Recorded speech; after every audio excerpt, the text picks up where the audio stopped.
Mula sa Taysan, Batangas, may mag-asawang nagtitinda sa tabi ng timbahan. Tahimik, ngunit matatag na patuloy na kumakayod para sa kanilang mga anak.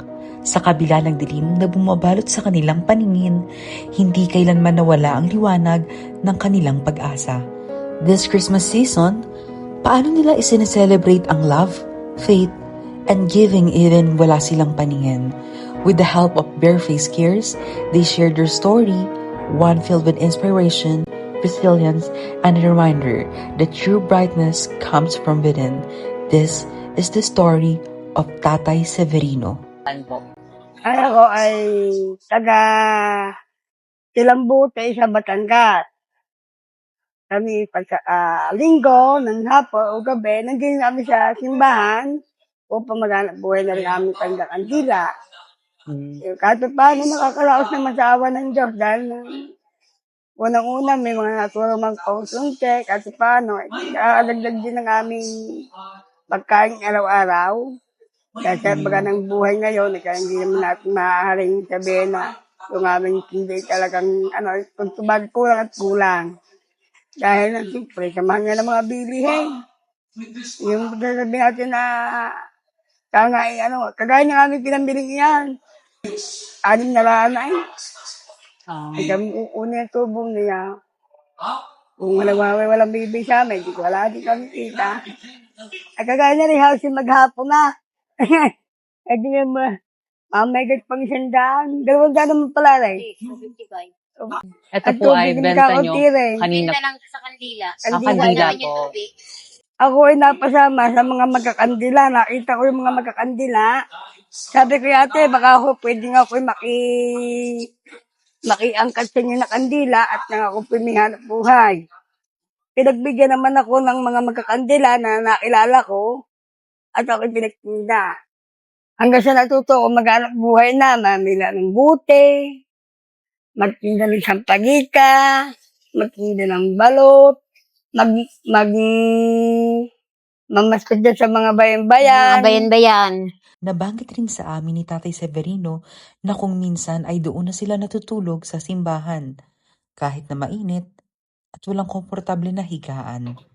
Sometimes, sinasama rin nila ang kanilang anak sa pagtitinda sa simbahan.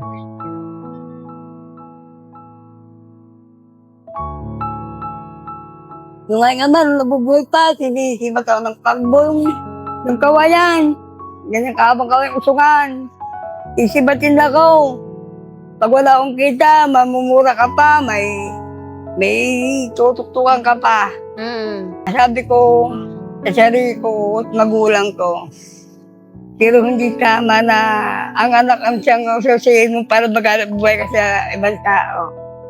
Eh sabi ko nga sarili ko, hanggat kaya ko pa, tatay, gagabay ako sa inyo at gagabay ako.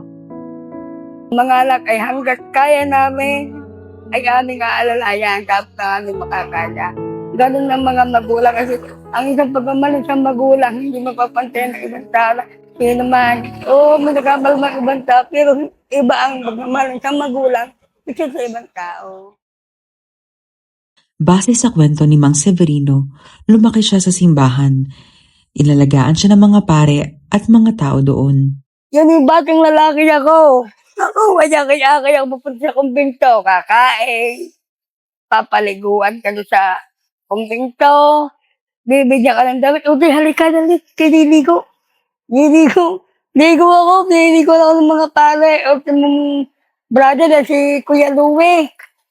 Ang apelido niya na ay Kasala. Sana kung halimbawa maano yung video niya, sana makarating sa kanya na hanggang ngayon naalala ko pa kanyang ginagawa sa anak at kinaliliguan. Alaga ako noon, pagkain, alaga ako noon. We also asked Mang Severino what is the happiest moment in his life was. Ay, marami. Napakarami. Masaya. Sa mga anak ko, anak, tayo sa gayon. Anak, tayo sa gayon. Napipilit ko sila na sa pagtitinda ko ng garne.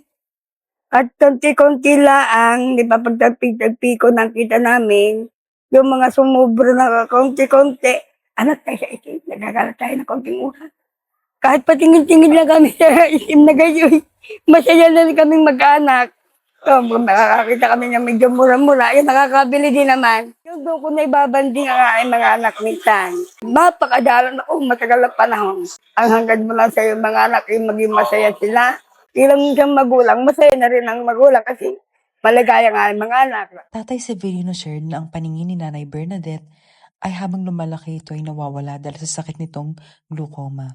Meanwhile, Tatay Severino was already born without sight sa kabilang mata. And yet, despite all of the challenges life has given to them, they continue to rise above every struggle. Through their hard work and determination, they strive to give their children a better life, even sa simpleng paraan. Their strength and perseverance truly inspire everyone who hears their story.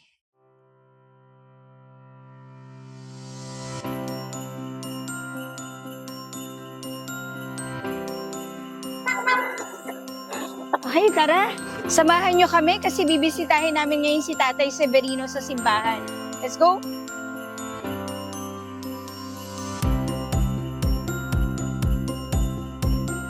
Morning! So, time check 7 a.m. So, pupunta na tayo sa una nating beneficiary, si Tatay Severino, taga Rosario, Batangas. Nagtatrabaho siya sa simbahan, nagbebenta ng kandila para masuportahan yung pamilya niya. And para sa information ng lahat, si Tatay Severino at saka yung asawa ni Tatay ay pareho silang bulag. Actually, si Tatay Severino, nakakakita pa naman yung isa niyang mata. Pero yun nga, pareho na silang disabled din talaga. So, surprise to, hindi niya to alam. So, bisitahin natin, bigyan natin ng mga konting regalo mula sa Barefaced at alamin natin yung kwento niya. Samahan niyo kami.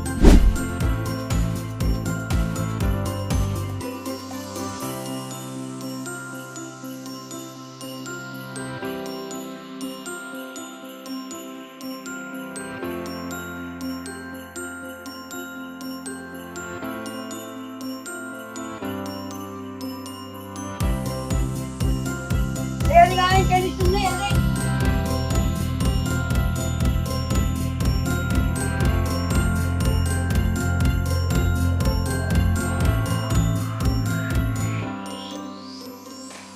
Ano pangalan niya, Nay? Bernadette po. Bernadette, tsaka si Tatay. Ilang taon na kayo na mag-asawa? 2022? Mga, siguro mga ano na. 6 taon siguro. Pero nakapagpagamot po kayo sa inyong mata, nakapagpatingin Ako? kayo. Kayo, dalawa.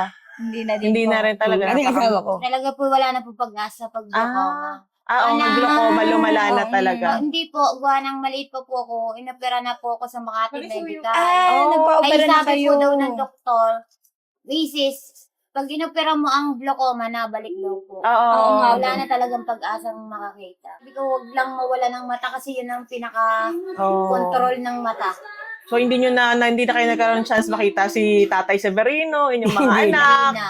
Talagang mga bagay-bagay, wala na talaga. Ano po kayo, responsible parents pa rin. Kasi, alam niyo yun, marami pa rin talagang mga magulang na napapabayaan ang kanilang mga anak. Kaya saludo kami sa inyo dahil talagang ang priority ninyo ay yung mga bata pa rin. Diba? Kailangan nyo, bilang sa magulang. Opo naman eh. Kailangan nyo na ba? Dumating ba sa point na parang gusto nyo nang sumuko? Ay, yun, yung panahon yun naman na Gipit na gipit. talagang kami walang-wala talaga Walang-wala. panahon yun. Opo. Pero sabi ko, Panginoon, bahala na po sa amin. Kasi alam ko na marami mang pagsubok na dumating sa amin na mahihirap. Pero sa pamamagitan ka ako ng mahiraraos namin to. Nung panahon yun, nung pandemic yun, ang pinakamahirap. Yun, ang may sa kasi amin. Hindi bawal kami lumabas. makalabas. Bawal. Labas, wala kami pagkain, walang ano. Totoo. Pero sabi ko, alam ko na sa lahat ng oras, ikaw, huwag ka lang bumitiw sa kanya. Laging unahin mo lang nasa taas. May iraraos mo. Anong message nyo kay nanay? Ay, Personal message ninyo. ay di nga, ay may siya, ang asawa nga rin, magpakatatag lang. Kapit lang. Kapit lang. Hanggat taon narito at buhay kami Kaming kaya paglabanan niya. Ang ano ko lang na tulong-tulong, lalo kung bata inapasok, yun ang ano ko sa kanya. Masaya po kami na nakarating kami dito at nakilala namin kayo talagang iba yung nagiging pananaw mo sa buhay pag nakakakilala tayo ng iba't ibang tao na nasa iba't ibang antas ng buhay. Para sa akin, tatay, parang wala akong dapat ireklamo eh. Kasi Mas maraming tao. mas maraming taong may nakikita ako, 'di ba? Mas nakakagising ako ng maayos. So parang hindi dapat ako nagko-complain sa halimbawa kung sumasama yung pakiramdam ko, ganyan.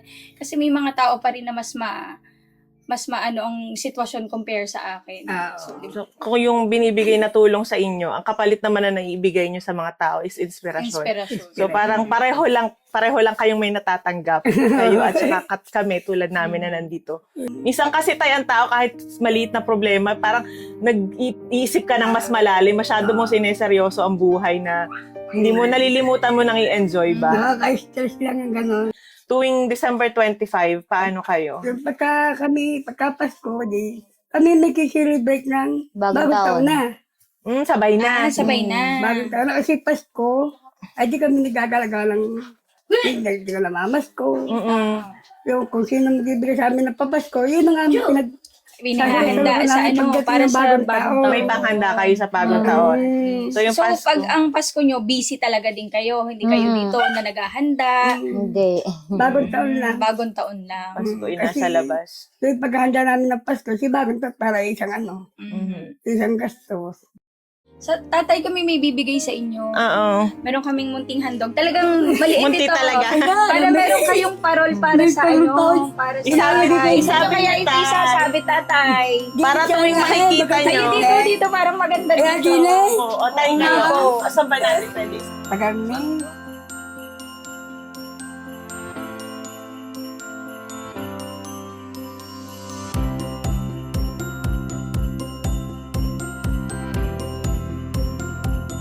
Gusto namin hindi kayo magtrabaho for that day sa Pasko para i-ano nyo lang, i-celebrate nyo yung Christmas, Kasama ang buong yung meaning pamilya. ng Christmas, kasama ang buong pamilya ninyo. So meron kaming munting handog na ibibigay para sa inyo, tatay. Okay ba yon? Okay. I-promise yon? Nakasama niyo pa ang buong pamilya na kayo may panghanda, may makakain kayo, may extra pera para may panggastos kayo para pang sa inyong munting tindahan tayo. Na, ito po ang aming kaunting tulong. Tulong para sa inyo. Meron kaming din grocery na pwede pang everyday. May pang Noche Buena. Ito po, pang Noche Buena. May maluluto. Ito din po mga Kaya delata. ang tanging request namin sa inyo, mag Noche Buena po kayo. Ayan, maganda na kami. Ito po, Magluto meron may tayo. pang spaghetti at saka pang salad. Tapos may ham po kayo dito. Yes, Ayan. Marami. Tapos- Tapos nga po, ito po tatay ay mga grocery, Delata. mga delata, mga ibang pagkain. May mga candy rin tayo candy dito para pwede nyo ipang tinda. Kasi dalat ng ating ang kadirektor sa amin. Ayos lang po yan. Kami po yung mas masaya na nakakapagbigay ng kaunting Tapos ito tulong. tatay ay electric fan para Electric naman fan. ay magamit din. Ayan, naku, yan ang kailangan. Ayan tayo. Ito, Napakainit. sakto, napakainit pa naman sa panahon ngayon. Si Lord po talaga ang bagay sa amin. Di at least kayo napasaya namin ngayon. Loaded sa inyong lahat. Sabi, nagpapasalamat sa inyong lahat. Tay, aray kaunting tulong din po. Hindi. Pang nyo, pandagdag, tsaka pang nyo sa Ay, hindi na tindahan. muna lalabas sa Pasko muna maghapon. Yan talaga ang sinabi namin sa inyo. Kaya yan ang goal namin. Para Magsimba kayo, tapos Sisimba muna kami sa tama, simpa syempre, dapat. Tapos Pasalamat tayo sa blessings na nare-receive natin. Ay, pala kami. madaming camera. Kahit saan po. Ano lang pwedeng paninda. Naku, salamat sa inyo ng maraming Sa bata po. Sana may marami pang tulong ang makarating sa tsaka matulungan po kayo ng ating gobyerno. Ano po. Tapos ito po kasi kami po yung mula sa Barefaced. Ito po yung aming mga produkto na pwede nyo magamit. Yung nagagamit. Skincare po yan. Yung pampapogi, pampaganda. Nanay. Hawakan niyo tayo. Ay, tunay na. Ay, napalaki ng tulong ng mga sa amin. Saan kayo huwag magbabago sa amin. Kayo din po, huwag kayong magbabago. Hindi. Opo. Hindi. Dahil Huwag magbabago. Laging maging masaya at mapagpasalamat sa lahat ng hindi biyaya. kailangan ng maging malungkot mahit ng buhay. Patuloy ang laban. Tsaka tuloy ang pagsisipag. Tuloy. Opo. Tuloy. Para sa mga anak. Unang-una na sa Panginoon Diyos, pangalawa sa tao nagbigay nito. Ay kapasalamat sa inyong lahat. Salamat po. I-bless po tayo lahat ni Lord para Matulungan pa, hindi man sa amin, ika nga mapatungulat para pa matulong na gaya namin.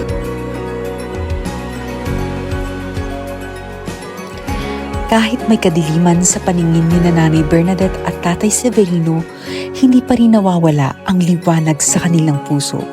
Pinipili nilang harapin ang bawat bagong bukas na merong pag-asa. Their story remind us na ang tunay na liwanag hindi lang nakikita sa mata, kundi nararamdaman sa lakas ng loob, determination, and positivity. Sa kabila ng hardships, nananaig pa rin ang love, joy, and hope. Isang kandilang gabay na patuloy na nag-iilaw hindi lang sa kanila, kundi sa lahat.